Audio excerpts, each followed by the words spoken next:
Greetings learners, this is your Sir Brandon and I'm here to present the introduction to linear programming. So let's start. Major topics to be discussed. What is the definition of linear programming or LP and its importance? Solve linear programming problem and assumptions, types, and other forms of linear programming. So what is linear programming? So there are several definitions. Linear programming or LP is a mathematical modeling technique designed to optimize the usage of limited resources. LP is an optimization method which shows how to allocate scarce resources and how to do such allocation in the best possible way, subject to more than one restricting conditions. LP refers to planning to the use of linear relationship of the variables involved, and linear programming or LP involves the planning of activities to obtain an optimal result. So we say optimize, it means best or most effective, and when we say limited, it is restricted, finite, or constrained. So this technique, the linear programming, was first developed and applied in 1947 for the U.S. Army by George B. Danzig, Marshall Wood, and their associates. So the importance of LP. So it is used to maximize profit and minimize cost of operations, or obtaining the optimum result benefiting the whole organization, and all other benefits described in the definitions of LP or linear programming.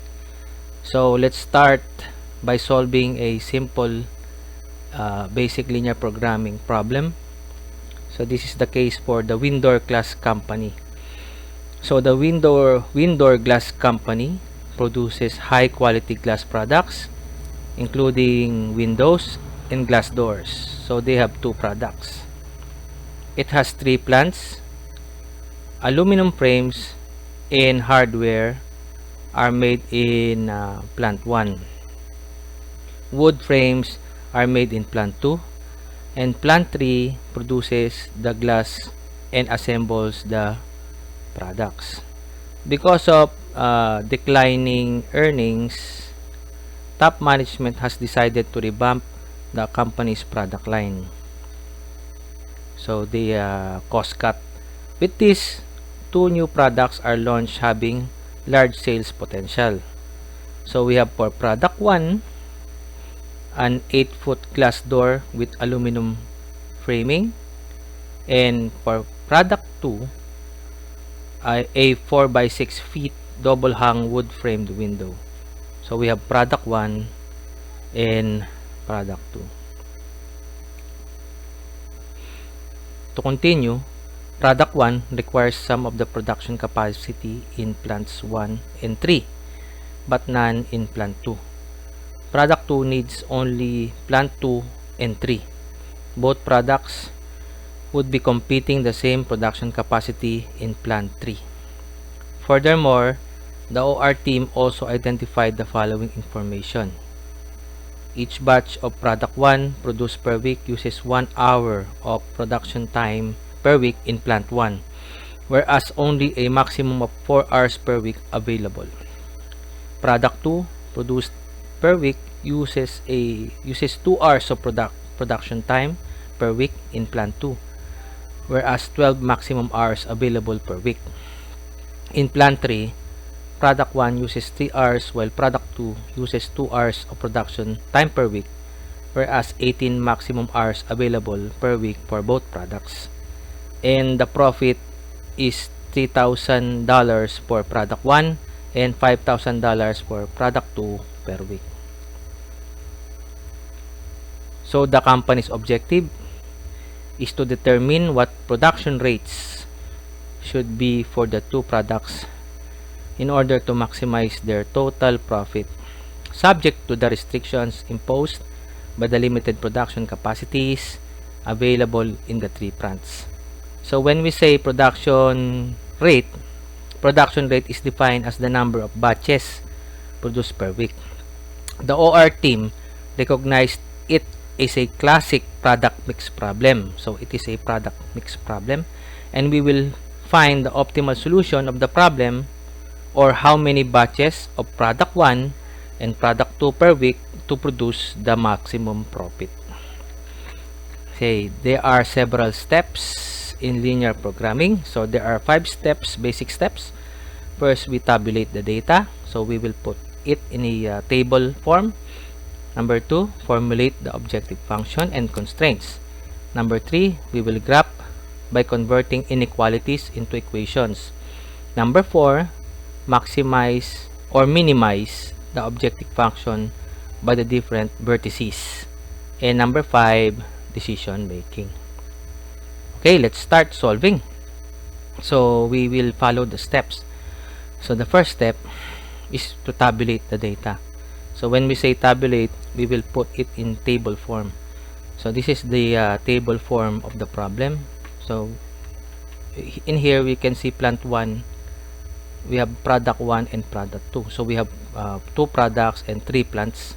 So for plant 1, we have the product 1 with 1 hour, no? And we can see dun sa ating conditions, 1 hour for product 1 in plant 1, and the available time, production time available per week is 4 hours, diba? That is for the first row. For the second row, plant 2, we have no product 1, but yung product 2 has 2 hours, no, of production time per batch, and then its production time available per week is 12 hours. So lastly, in the row 3, the third row, we have plant 3. We have in product 1 we have 3 hours. In product 2 has 2 hours with 18 hours production time available per week. And then the objective function, now we have the profit as $3,000 per product 1 and $5,000 for product 2. So that is the first step, we tabulate. So by the way, this table is based on the worded problem. So the second step, we formulate the objective function and constraints mathematically. Okay, so in this portion, we say that we let x sub 1 as product 1 and x sub 2 as product 2, and then we let z as our total profit per week. It is in thousands of dollars. So it is easy to convert the 3,000 and the 5,000 into 3 and 5. So it is in thousands. So when we say 3, it is 3,000 and 5 as 5,000. Okay, so when we formulate the objective function, this is the objective function, maximize. Since we are maximizing profit, maximize z is equals to 3x sub 1 the product 1 plus 5x sub 2 for the product 2. Since they are subjects to the following constraints, no, like we saw in the table, in the tabular form, no, this is the reference for the constraint equations. Okay, and then they are all subject to they should be greater than 0, no, or there are no non-negative variables. Okay, so now we will solve no, we will solve. So how did we come up with this? So magano tayo, no? I will do manual computation to come up with this. Okay, we go to our OneNote. So we say, again, I will write our objective function as maximize, kasi maximization tayo, maximize z, no? So z ang pinili nating letter. So 3x sub 1 plus 5x sub 2, subject to the constraint. So we put st, subject to the constraint. So we have three constraints. X sub 1 should be less than or equal. When we say less than or equal, should be not more than, no? Or a maximum or not more than 4 hours in plant 1. So 2x2, the second constraint, it should be not more than 12 hours in plant 2.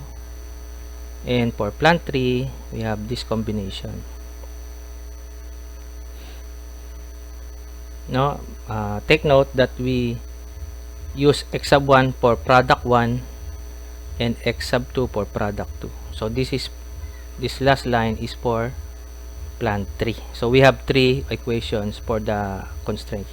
And then lastly, sabi nga natin, both product 1 and product 2 should be greater than or equal to 0.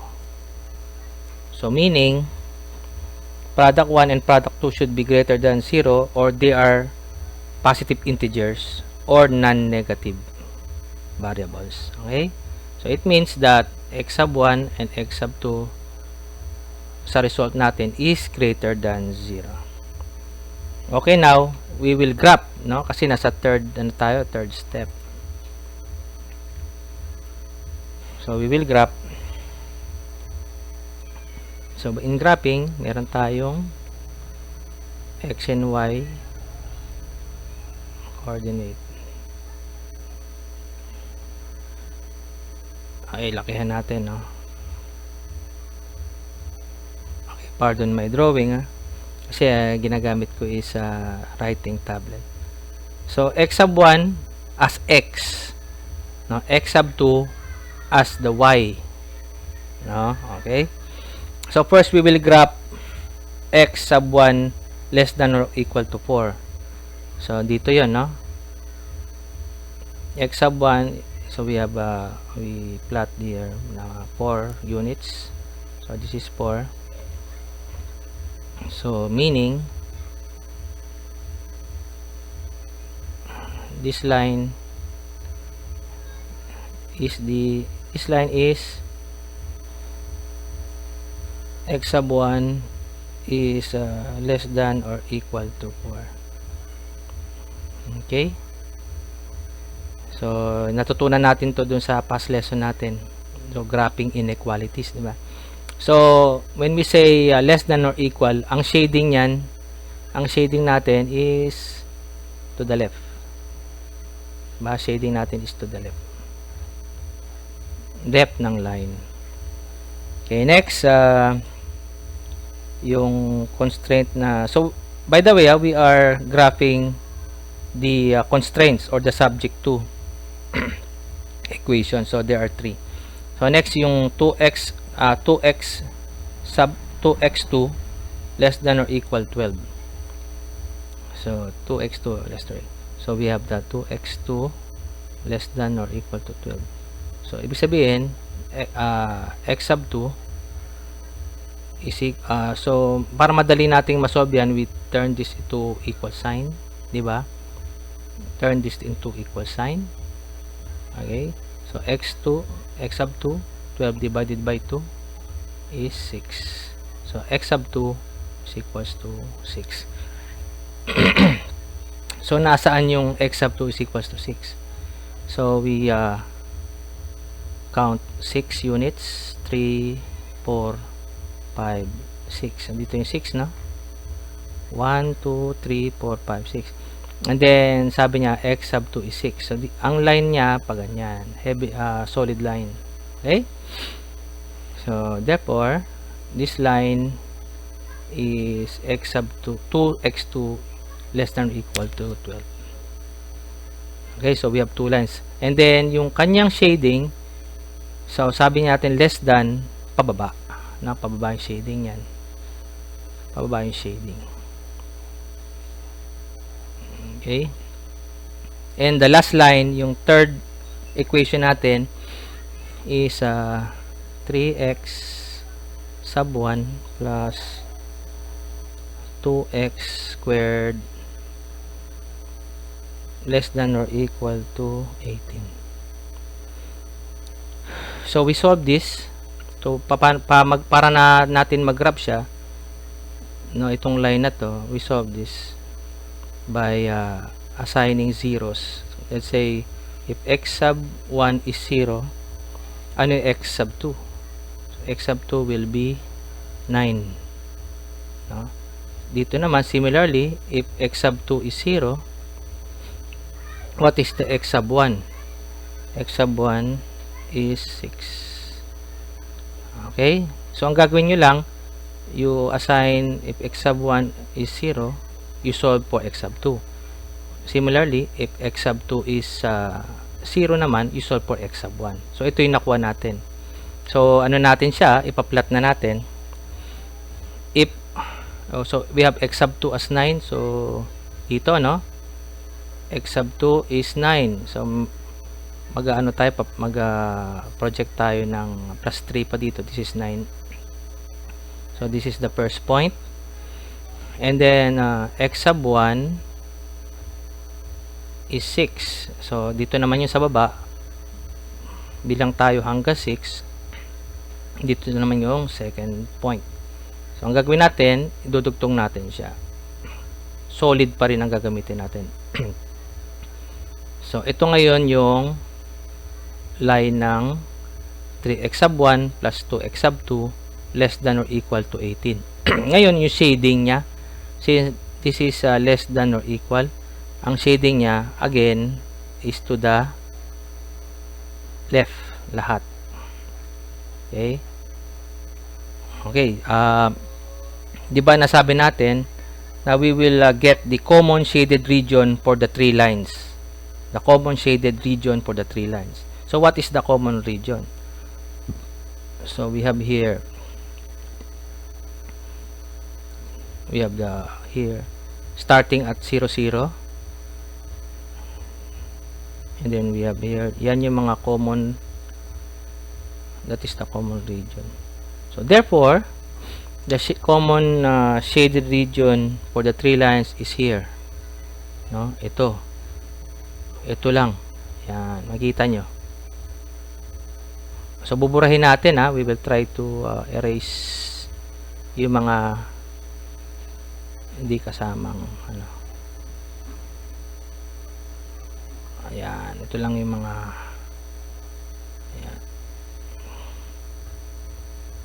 We will erase. Ayan, nakita nyo na, visualize nyo na.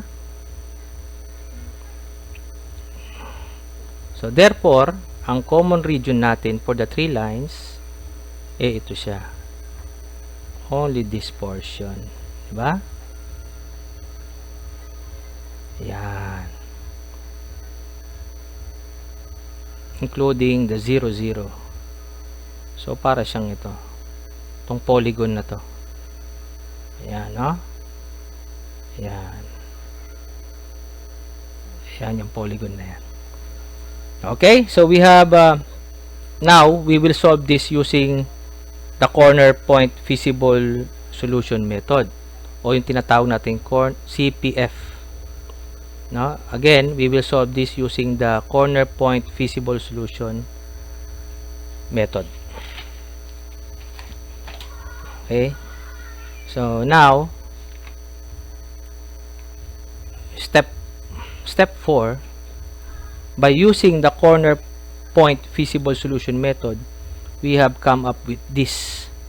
So paano nakuha ito? So how do we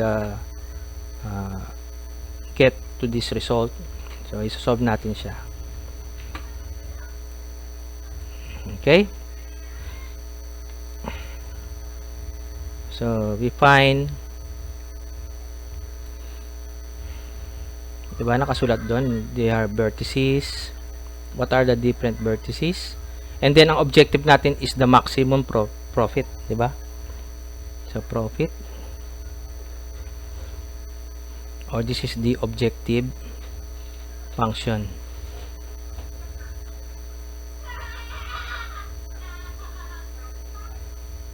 So what is x sub 1, what is x sub 2, and then sabi natin ang maximize z, we have 3x sub 1 plus 5x sub 2.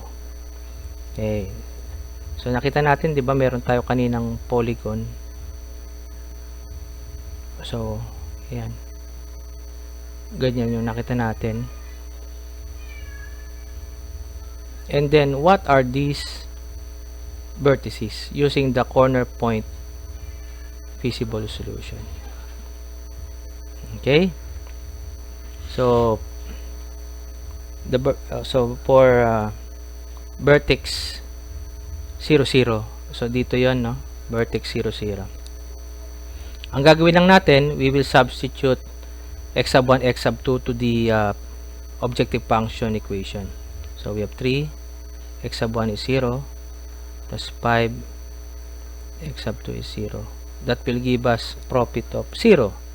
So sabi natin, wala na to, it is out of the equation kasi napakaliit, wala tayong kikitain, no profit, 0 profit na. And then next we have the vertex 0 and 6. Yung 0 and 6 dito yon, no? So this is 0 and 0 yung kanina, and 0 and 6 dito yon, no?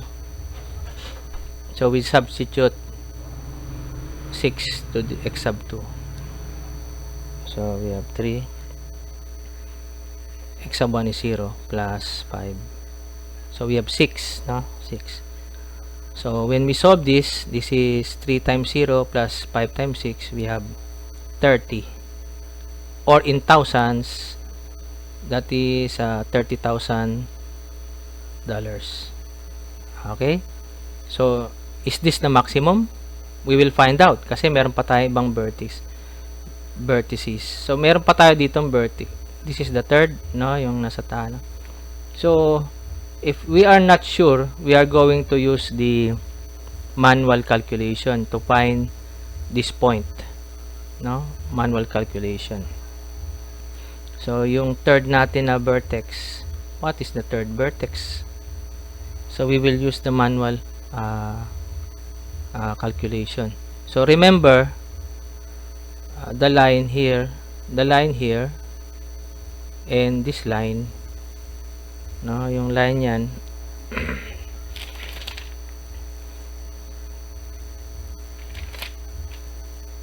is 3x sub 1 plus 2x sub 2 is equals to 18. So to best solve this, we convert the inequalities to equal sign, remember? And then the second line, kung saan sila nag-intersect yung isa, yung second line is 2x2 is equals to 12. Okay. So now, yung natutunan nating elimination by elimination by subtraction or addition, gagamitin natin dito. So to solve x sub 1 and x sub 2, we will use elimination muna. So we use elimination by subtraction. So maso-subtract dito yung x sub 2. Okay, so this is 0. Therefore 3x sub 1, this is 0, is equals to 18 minus 12, 6. Therefore x sub 1 is equals to 2. Okay, So, meron tayo ditong x sub 1 is 2. Ano naman yung x sub 2? X sub 2, ang gagawin natin, you substitute the result to the first equation, di ba? So, we have 3 times 2 plus 2x2 equals 18. So, ano yung masosolve natin dito? X sub 2. So, we have 6 plus 2x2 equals to 18. 2x2. 6 to the other side. 18 minus 6 is 12. Therefore, x sub 2 is equals to 6. Okay. So, we have 6. So, therefore, substitute natin to sa objective function. 3 times 2 plus 5 times 6. What is the result? It will give us 36. So, 30 plus 6 is 36 or $36,000. Okay? So, we got 0, 30,000, 36,000. So, may lalaki pa ba sa 36,000? Kasi meron pa tayong dalawang vertex na ito saka ito. We will solve them. Baka mas malaki pa sila sa 36,000. Okay, to the fourth vertex. Okay, fourth vertex. Diba? Hindi natin alam. Kasi makikita natin, kung papansinin natin, tapos na tayo dito, tapos na tayo dito, tapos na tayo dito, ito na lang. So, ano ba yung mga line na nag-intersect? No? Yung line na to. Itong dalawa ng line na yan. So, ang line na nag-intersect is, again, 3x sub 1 plus 2x sub 2 is equals to 18. Diba? And then, saka yung isang line na x sub 1 is less than or equal to 4. So, gawin natin siya, yung sign niya gawin natin equal. X sub 1 is equals to 4. So, yan yung dalawang line. Itong dalawa na to. No? Nag-intersect sila. Kasi nahanap natin to eh. Yung, ano yan, yung point na yan. Diba? So, ano gagawin natin to? Katulad ng ginawa natin last time. We will solve this by elimination. So, ang gagawin natin, to cancel x sub 1, ang ginawa ko, the second equation is multiplied by negative 3. Ito, no? So, we multiply this by negative 3. This becomes 12, di ba? 4 times negative 3 is negative 12. Okay, so this is cancelled. Bring down to x2 is equals to 18 minus 12 is 6. Therefore, x sub 2 is 6 divided by 2 is equals to 3. So, that is x sub 2. Ngayon, we will use substitution. So, substitute natin to sa first equation. No? So, we have 3. Para ma-solve natin yung x sub 1. Okay, so we have 2 times 3 is equals to 18. So, we will get x sub 1. So, 3 x sub 1 plus 6 equals 18. No? So, become 3 x sub 1 is equals to 18 minus 6, 12. Therefore, x sub 1 is 12 divided by 3. That is 4. Okay, so we have x sub 1 as 4 and x sub 2 as 3. So we have 3. Sorry, this is x sub 1 is 4, comma, x sub 2 is 3. Okay, so we get the profit as 3 times 4 plus 5 times 3, correct? Okay. So, ngayon, our profit for this vertex is 3 times 4, 12 plus 15 or 27 or $27,000. Is it greater than 36,000? No. So 36,000 pa rin tayo. Pero meron pa tayong isang we have our last vertex. No, last vertex.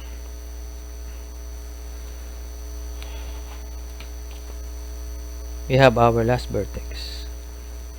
Okay? So yung last vertex natin,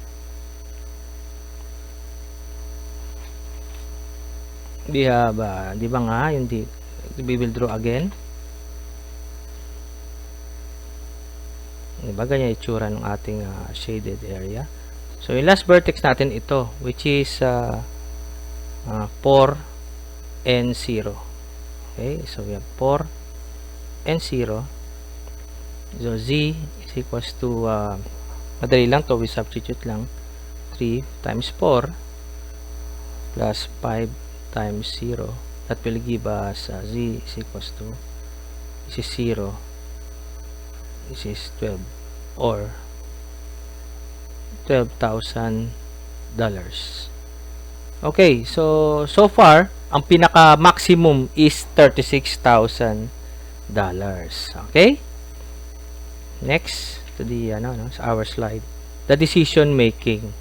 Therefore, Windor Glass Company should produce 2 batches per week of product 1 and 6 batches per week of product 2, no, to the result of a total of profit of $36,000 per week. So we have 2 and 6 that will produce a maximum profit of $36,000 per week. Okay, so we have malinaw na, no? So we have other forms of kasi yung sinolve natin is a standard form. However, there are other forms like kung kanina ay maximization, meron din namang minimization or minimize. And then some functional constraints with greater than or equal to inequalities. So yung mga problems natin, yung mga constraints have less than or equal. Meron din namang greater than or equal yung kanyang constraints. And then similarly, some functional constraints having equal sign, no? So imbis na less than or equal, pwede naman siyang equal sign. So with complications yung ating mga constraints. And then deleting the non-negative constraints for some decision variables. So meron din naman tayong merong less than 0 naman na decision variables. So there are different types of solutions. We have feasible solution and infeasible solution. And then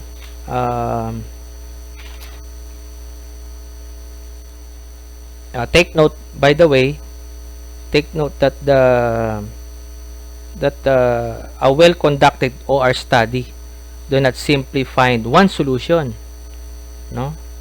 So further studies such as post-optimality and sensitivity analysis is conducted after. So yung sinolve natin kanina, by the way, no, that is the initial solution. So to find other solutions, we will conduct further by post-optimality test and sensitivity analysis. Okay, so and to continue, there are assumptions of linear programming model. There are basic 4: proportionality, additivity, divisibility, and certainty. So these definitions are seen, or you can read its definitions to your module, from your module. And then the references are the following. And lastly, thank you. Hope you've learned from this presentation. Again, thank you very much, learners. God bless. Stay safe and stay healthy.